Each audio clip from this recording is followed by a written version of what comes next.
Hello, everybody. We're back at the typhus disease from a flea bite conversation.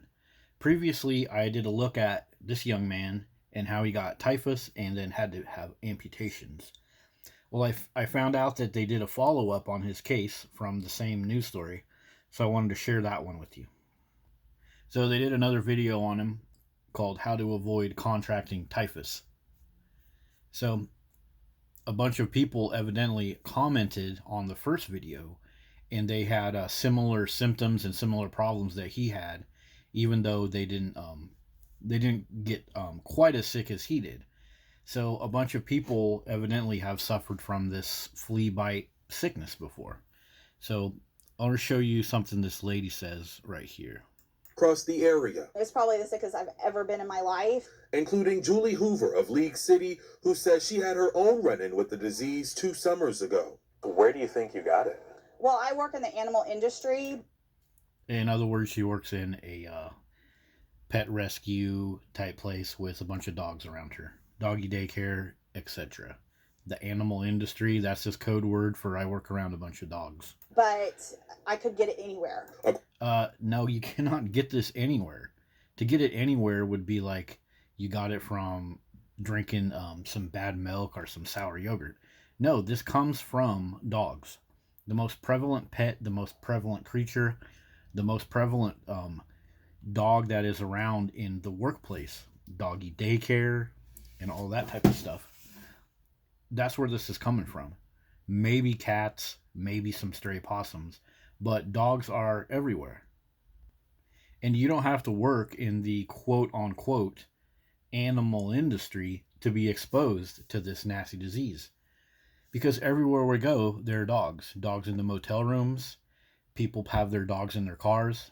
People that are going to work, they have to spend 20 to 30 minutes setting their house up for their dog before they come to work, petting the dog, giving the dog puppy kisses, and then coming to places like this and spreading whatever filth came from the dog, including people that have to clean houses where dogs live, vacation homes that people bring dogs.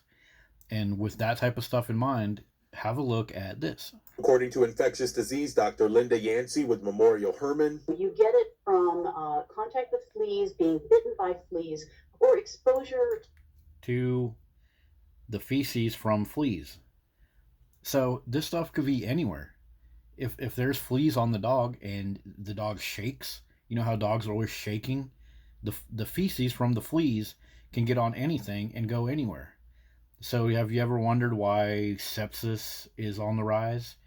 Or what else is on the rise? What other symptoms are on the rise? You can find hundreds and thousands of stories.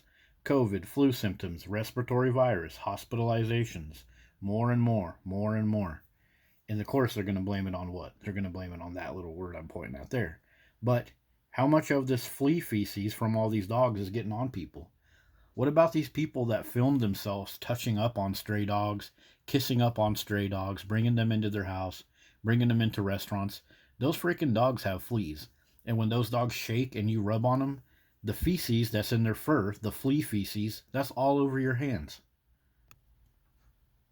to flea poop. So people who are cleaning out abandoned garages or sheds that have had infected fleas in them can be at risk. While rare, most...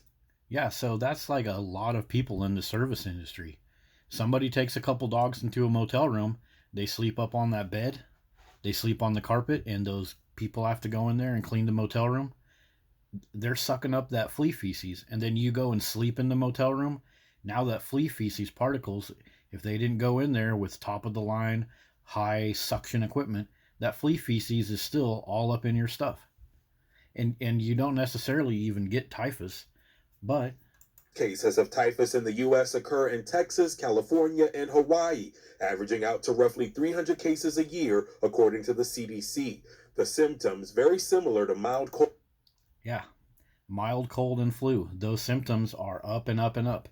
People constantly have a little bit of sickness, and it's like, oh, I just got a bug. I just got a bug for like 72 hours. Oh my gosh. And now I feel foggy in the brain. And yeah, maybe you got flea feces up on your skin.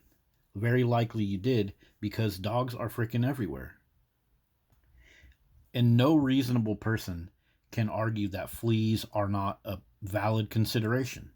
The global market for flea and tick prevention products is estimated to be around 7.4 billion to reach 11 billion by 2029, with a projected value of 14 wow 14 million by 2023. The market is driven by factors such as rising prevalence of flea and tick transmitted diseases, increasing pet adoption, and growing awareness of zoonotic diseases. Well, I hope that that is growing, because that awareness really needs to grow.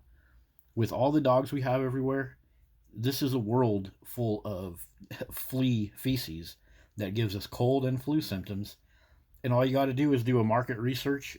I did a market research here for flea medications. Do a market research on cold and flu stuff like Dayquil, NyQuil. All of those products, the market value of those keeps going up, up, up, up, and up. But guess what else goes up? More and more dogs in more and more houses, and dog hoarding situations.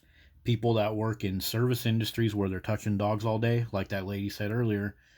She says that she works in the animal industry.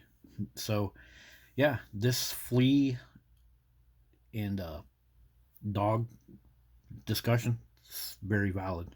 People should grow their awareness. Thanks, everybody. See you later. Bye.